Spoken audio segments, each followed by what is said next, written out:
اہل تقویٰ کی صورت بنا لیجئے، اہل تقویٰ کی صورت بنا لیجئے، نور سنت سے چہرہ سجا لیجئے، اہل تقویٰ کی صورت بنا لیجئے۔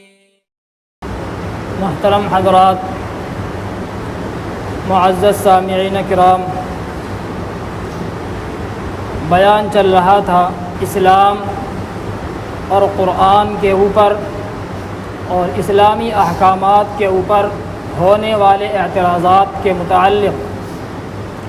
بعض دشمنان اسلام قرآن کریم کی آیتوں پر، اسلام کے احکامات پر اعتراض کرتے ہیں۔ اگر ان میں غور و فکر کیا جائے تو وہ اعتراضات ختم ہو جاتے ہیں۔ قرآن کریم کے اندر اللہ تبارک و تعالی نے ارشاد فرمایا، ان اللہ علی کل شیء قدیر، بے شک اللہ تبارک و تعالی ہر چیز پر قادر ہے۔ اللہ تبارک و تعالی جو چاہے وہ کر سکتا ہے۔ فعال لما یرید، جو چاہے وہ کر سکتا ہے۔ اللہ تبارک و تعالی نے یہ زمین، آسمان، چاند، سورج، پوری کائنات اللہ تبارک و تعالی نے بنائی، تو جو ذات اتنا بڑا کام کر سکتی ہے وہ ذات کچھ بھی کرنے پر قادر ہے۔ تو اس آیت پر اعتراض کیا جاتا ہے۔ یہ جو آیت میں نے پڑھی، ان اللہ علی کل شیء قدیر، بے شک اللہ تبارک و تعالی ہر چیز پر قادر ہے، ہر کام کرنے پر قادر ہے۔ تو اس آیت پر اعتراض کیا جاتا ہے کہ قرآن کریم میں جو اللہ نے فرمایا کہ اللہ ہر چیز پر قادر ہے، تو پھر تو گویا کہ اللہ تبارک و تعالی زنا کرنے پر بھی قادر ہے، نعوذ باللہ۔ آئی بات سمجھ میں؟ بھائی ہر چیز کے اندر تو زنا بھی آ گیا، تو اللہ تبارک و تعالی بیوی رکھنے پر بھی قادر ہے، اللہ تبارک و تعالی اپنے بچے پیدا کرنے پر بھی قادر ہے۔ یہ اعتراض کیا جاتا ہے۔ یہ میں جو بیان کرتا ہوں آپ کے سامنے اس لیے کیونکہ ہمارے جو نوجوان جو طبقہ ہے وہ سوشل میڈیا پر ہے، فیس بک، واٹس ایپ، یوٹیوب، تو ان کے اندر پتہ نہیں کیسی کیسی ویڈیو دیکھتے ہیں، پوسٹ پڑھتے ہیں، اور ان کے اندر اسی قسم کے اعتراضات ہوتے ہیں۔ تو یہ اس قسم کے سطحی اعتراضات جو ہوتے ہیں، یہ ہماری نوجوان نسل ان کو سن کر کے، ان کو پڑھ کر کے بھٹک رہی ہے، اسلام سے دور جا رہی ہے۔ تو یہ اعتراض کیا جاتا ہے کہ اللہ تبارک و تعالی جب ہر چیز پر قادر ہے تو اللہ تبارک و تعالی تو گویا زنا کرنے پر بھی قادر ہے، یعنی اللہ تبارک و تعالی حرام کاری بھی کر سکتا ہے، اللہ تبارک و تعالی اپنے بچے پیدا کرنے پر بھی قادر ہے۔ حالانکہ اللہ تبارک و تعالی فرما رہے ہیں کہ اللہ کے ہاں کوئی بیٹا بیٹی نہیں ہے۔ قل هو اللہ احد، کہہ دیجئے اللہ ایک ہے، اللہ الصمد، اللہ تبارک و تعالی نرادھار ہے، لم یلد ولم یولد، نہ اس کے کوئی بیٹا ہے، نہ تو اس نے کسی کو جنا ہے اور نہ وہ کسی سے جنا گیا ہے۔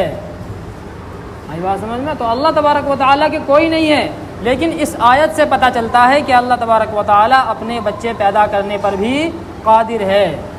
تو اس اعتراض کا جواب یہ ہے کہ اللہ تبارک و تعالیٰ بے شک ہر چیز پر قادر ہے، لیکن اللہ تبارک و تعالیٰ وہ کام کرتا نہیں ہے۔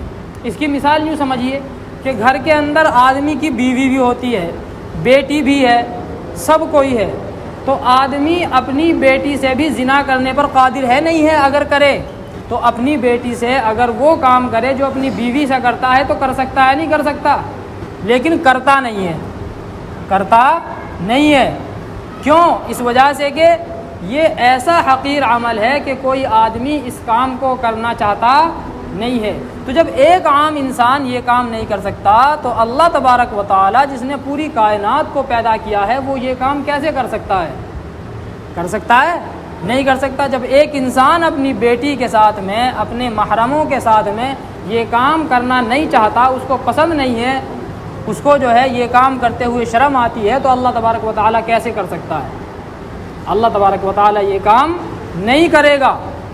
دوسرا جو اعتراض کیا جاتا ہے کہ اللہ تبارک و تعالی اپنے بچے پیدا کرنے پر بھی قادر ہے، تو اس اعتراض پر اگر نگاہ ڈالیں تو یہ اعتراض بھی باطل ہے۔ کیوں؟ اس لیے کہ اگر کسی کی اولاد ہوتی ہے تو وہ اولاد بھی اسی کی طرح ہوتی ہے، مثال کے طور پر انسان کا بچہ انسان، شیر کا بچہ شیر، بھیڑ کا بچہ بھیڑ، بھینس کا بچہ بھینس۔ تو اگر اللہ تبارک و تعالیٰ کا کوئی بچہ ہوگا، اولاد ہوگا، تو وہ بھی کیا ہوگی؟ اللہ ہی ہوگی، وہ بھی کیا ہوگی؟ خدا تعالیٰ ہوگی، وہ بھی خدا ہوگی۔ اور ایسا ہو نہیں سکتا، خدا تو کہتے ہی اس کو ہیں، نہ وہ کسی کو جنے نہ اس سے کوئی جنا گیا ہو، وہ ہمیشہ سے ہو اور ہمیشہ رہے۔ تو اگر اللہ تبارک و تعالیٰ کی اولاد مان لیں تو اللہ کی اولاد بھی اللہ کی طرح خدا ہوگی۔ تو اگر وہ خدا ہوگی تو پھر اس کو خدا بھی کہہ نہیں سکتے۔ کیوں؟ اسی لیے کہ جب وہ پیدا ہوئی، اللہ کی اولاد جب وہ پیدا ہوئی تو اس سے پہلے وہ نہیں تھی۔ بات سمجھ میں آ رہی نہیں یاری؟ مثال کے طور پر ہم نے مان لیا کہ اللہ کی اولاد 1 بجے پیدا ہوئی، تو 1 بجے سے پہلے تو وہ اولاد نہیں تھی، 1 بجے پیدا ہوئی۔ تو جب وہ 1 بجے پیدا ہوئی، 1 بجے سے پہلے وہ نہیں تھی، تو اس کو خدا کیسے کہہ سکتے ہیں؟ خدا تو کہتے ہی اس کو ہیں کہ جس کی کوئی ابتدا نہ ہو، جس کو یہ نہ بیان کیا جا سکے کہ یہ اس وقت سے ہے۔ آئی بات سمجھ میں؟ تو جب ہم اس کی ایک میعاد مقرر کر دیں گے کہ فلاں ٹائم سے ہے، فلاں ٹائم سے ہے، تو اس کو خدا نہیں کہہ سکتے۔ جب اس کو خدا نہیں کہہ سکتے تو پھر اللہ تبارک و تعالیٰ کی اولاد بھی نہیں ہو سکتی۔ اگر اولاد مانتے ہیں تو اس کو خدا کہنا لازم آتا ہے، اور جب وہ پیدا ہوگا تو پھر اس کو خدا بھی نہیں کہہ سکتے۔ نیز اگر اس کو ہم خدا مان بھی لیں تو بھی درست نہیں ہے، اس لیے کہ کئی خدا نہیں ہو سکتے۔ فرمایا اللہ نے لو کان فیہما آلہۃ الا اللہ لفسدتا، اگر زمین و آسمان میں کئی خدا ہوتے تو تباہ و برباد ہو جاتے، تباہ و برباد ہو جاتے۔ لیکن ہم دیکھتے ہیں کہ زمین و آسمان کا نظام صحیح طریقے سے چل رہا ہے، تو پتہ یہ چلا کہ اللہ کی اولاد نہیں ہو سکتی۔ اگر اس کو اولاد مانتے ہیں تو اللہ کی طرح اس کو بھی خدا ماننا پڑے گا، لیکن خدا کہتے ہی اس کو ہیں کہ جو ہمیشہ سے ہو، اور جو پیدا ہوتا ہے وہ ہمیشہ سے نہیں ہوتا، جو پیدا ہوتا ہے وہ فنا ہوتا ہے۔ تو اللہ کی اولاد اگر ہوگی تو وہ بھی فنا ہوگی۔ پتہ یہ چلا کہ اللہ کی اولاد نہیں ہو سکتی۔ اللہ تبارک و تعالی ہر چیز پر قادر ہیں، ہر کام کر سکتے ہیں۔ حضرت ابراہیم علیہ السلام نے جب نمرود کے سامنے یہ اعلان کیا کہ اللہ تبارک و تعالی ایک ہے، خدا ایک ہے، وہی سب کچھ کرنے پر قادر ہے، وہی زندگی دیتا ہے، وہی موت دیتا ہے، تو اس نے کیا کہا؟ الم تر الی الذی حاج ابراہیم فی ربہ ان آتاہ اللہ الملک اذ قال ابراہیم ربی الذی یحیی و یمیت قال انا احیی و امیت۔ وہ کہنے لگا کہ یہ کام تو میں بھی کر سکتا ہوں، زندگی میں بھی دے سکتا ہوں اور موت بھی دے سکتا ہوں۔ چنانچہ اس نے 2 آدمیوں کو بلایا، ایک آدمی کی گردن اڑا دی، کہا دیکھ میں نے موت دے دی، اور دوسرے آدمی کو چھوڑ دیا اور کہا کہ میں نے اس کو کیا دے دی؟ زندگی دے دی۔ کتنا بیوقوف قسم کا آدمی! تو کہنے لگا کہ دیکھو میں بھی زندگی اور موت دے سکتا ہوں۔ تو حضرت ابراہیم علیہ السلام سوچنے لگے بالکل ہی ٹھٹ آدمی ہے، ایک دم بیلی ہے، کچھ سمجھتا ہی نہیں کہ زندگی دینا کس کو کہتے ہیں اور موت دینا کس کو کہتے ہیں۔ اگر زندگی دے سکتا ہے تو جس کی تو نے گردن اڑائی ہے نا، اس میں اب ذرا روح ڈال کے دکھا، اس کے اندر روح ڈال کر کے دکھا، جب چلے گا پتہ کہ تو زندگی کس کو دیتا ہے اور موت کس کو دیتا ہے۔ لیکن حضرت ابراہیم علیہ السلام نے اس سے بحث نہیں کی، بلکہ کیا فرمایا؟ قال ابراہیم فإن اللہ یأتی بالشمس من المشرق فأت بها من المغرب فبہت الذی کفر۔ حضرت ابراہیم نے اس سے فرمایا کہ میرا خدا روزانہ سورج کو پورب سے نکالتا ہے، تو ذرا اس کو پچھم سے نکال کر کے دکھا۔ اب آیا اونٹ پہاڑ کے نیچے، حضرت ابراہیم نے فرمایا کہ میرا خدا جو ہے روزانہ سورج کو نکالتا ہے کہاں سے؟ پورب سے، تو ذرا اس کو پچھم سے نکال کر کے دکھا۔ فبہت الذی کفر۔ تو حضرت ابراہیم کا منہ دیکھتا رہ گیا، کیا بھلا میں کیسے نکالوں؟ بھلا جب میں خدا ہوں ہی نہیں، جب وہ خدا تھا ہی نہیں تو نکالتا کہاں سے؟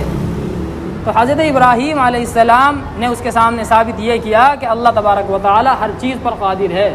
یہ سورج جو نکل رہا ہے یہ اللہ تبارک و تعالی کے حکم سے نکل رہا ہے۔ بہرحال اللہ تبارک و تعالی ہر چیز پر قادر ہے۔ تو یہ جو اعتراض کیا جاتا ہے کہ اللہ تبارک و تعالی زنا بھی کر سکتے ہیں، اللہ تبارک و تعالی کے بچے بھی ہو سکتے ہیں، تو یہ اعتراض محض اعتراض ہے، اس کی کوئی حقیقت نہیں ہے۔ اسی طریقے سے ایک اعتراض یہ کیا جاتا ہے قرآن کریم کے اندر اللہ تبارک و تعالیٰ نے فرمایا ثم استوى علی العرش، اللہ تبارک و تعالیٰ نے زمین و آسمان کو پیدا کیا پھر عرش پر مستوی ہو گیا۔ تو بعض لوگ اس کا ترجمہ یہ کرتے ہیں پھر عرش پر بیٹھ گیا، عرش پر بیٹھ گیا۔ تو اعتراض یہ کرتے ہیں کہ تم ہر نماز کے اندر کہتے ہو، اذان کے اندر کہتے ہو اللہ اکبر، اللہ سب سے بڑا ہے، تو جب اللہ تبارک و تعالی عرش پر جا کر کے بیٹھ گیا تو وہ عرش اللہ سے بڑا ہوا، وہ عرش کیا ہوا؟ اللہ سے۔ اب میں اس پر بیٹھا ہوا ہوں ممبر پر، تو یہ ممبر مجھ سے بڑا ہے نہیں ہے؟ بڑا ہے نہیں، میں اس کے اندر سما گیا، یہ اس طرف کو بھی نکلا ہوا ہے، اس طرف کو بھی نکلا ہوا ہے، تو یہ مجھ سے بڑا ہے نہیں ہے؟ میں اس کے اندر سما گیا نہیں سما گیا، اس کے اندر آ گیا میں۔ اسی طریقے سے اگر اللہ تبارک و تعالی عرش پر بیٹھے ہوئے ہیں تو گویا کہ اللہ عرش پر ہیں، اور جب آدمی کسی چیز پر بیٹھتا ہے تو وہ چیز اس سے بڑی ہوتی ہے۔ کرسی پر آدمی بیٹھتا ہے تو وہ اس کے چاروں طرف کو نکلی ہوئی ہوتی ہے، تو پھر اللہ اکبر کا کوئی معنی نہیں ہوا۔ اللہ اکبر کہنے کا پھر کیا مطلب ہوا؟ اللہ سب سے بڑا ہے۔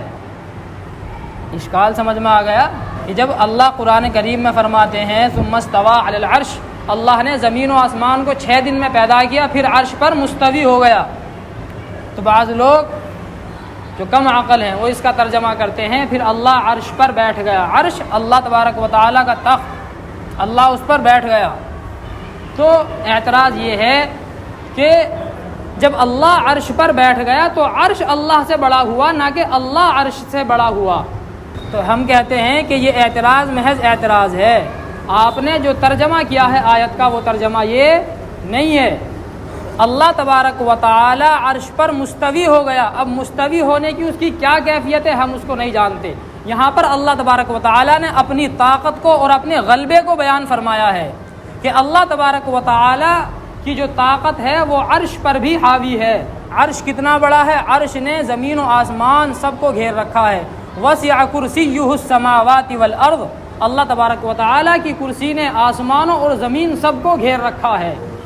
تو اللہ تبارک و تعالی نے اس آیت میں اپنی طاقت کو، اپنی قدرت کو، اپنے احاطے کو بیان فرمایا ہے کہ اللہ تبارک و تعالی کی طاقت عرش پر بھی ہے، اللہ تبارک و تعالی کی حکمرانی عرش پر بھی ہے۔ یہ مطلب نہیں ہے کہ اللہ وہاں پر بیٹھا ہوا ہے۔ اس کی مثال یوں سمجھیے کہ جب الیکشن ہوتے ہیں تو کیا کہتے ہیں کہ بھائی اب کرسی پر کون بیٹھا؟ مودی بیٹھ گیا ہے کرسی پر۔ ہندوستان کی اور دہلی کی کرسی پر کون بیٹھ گیا؟ مودی بیٹھ گیا۔ تو کیا مودی جا کر کے کرسی پر بیٹھتا ہے؟ وہ تو بیٹھتے نہیں، تو اپنا گھومتا پھر رہا۔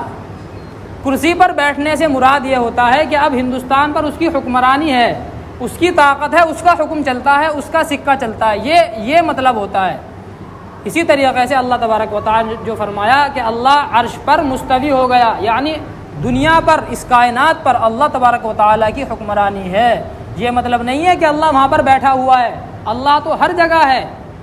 الم تر ان اللہ یعلم ما فی السماوات وما فی الارض ما یکون من نجوى ثلاثة الا هو رابعهم ولا خمسة الا هو سادسهم ولا ادنى من ذلك ولا اکثر الا هو معهم۔ اللہ فرماتے ہیں جب 2 آدمی آپس میں بات چیت کرتے ہیں تو ان میں سے تیسرا اللہ ہوتا ہے، جب 4 لوگ بات کرتے ہیں تو 5واں اللہ ہوتا ہے۔ ولا ادنى من ذلك ولا اکثر الا هو معهم، اور چاہے اس سے کم ہو یا زیادہ ہو اللہ ان کے ساتھ ہوتا ہے جہاں بھی وہ ہوتے ہیں۔ اللہ خود فرما رہے ہیں قرآن کریم میں جہاں بھی تم ہوتے ہو وہاں اللہ ہے۔ تو اگر اللہ عرش پر ہے تو پھر ہمارے ساتھ کیسے ہوا؟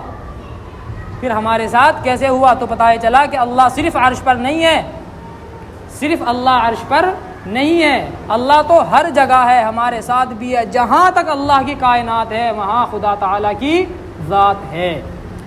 تو اللہ نے جو قرآن کریم میں فرمایا اس کا مقصد صرف اللہ تبارک و تعالی اپنی قدرت کو، اپنی طاقت کو، اپنی حکمرانی کو بیان کرنا چاہ رہے ہیں کہ میری حکمرانی جب عرش پر بھی ہے، جو کہ جس نے پورے آسمان کو، 7 زمینوں کو، پوری کائنات کو گھیر رکھا ہے، جب اس پر بھی میری حکمرانی ہے تو تم تو ایک چھوٹی سی چیز ہو۔ انسان کی حقیقت کیا ہے؟ جب اللہ کی حکمرانی ان تمام مخلوقات پر بھی ہے تو تمہارے اوپر بھی ہے۔ یہ مقصد ہے اللہ تبارک و تعالیٰ کے بیان کرنے کا۔ آئی بات سمجھ میں؟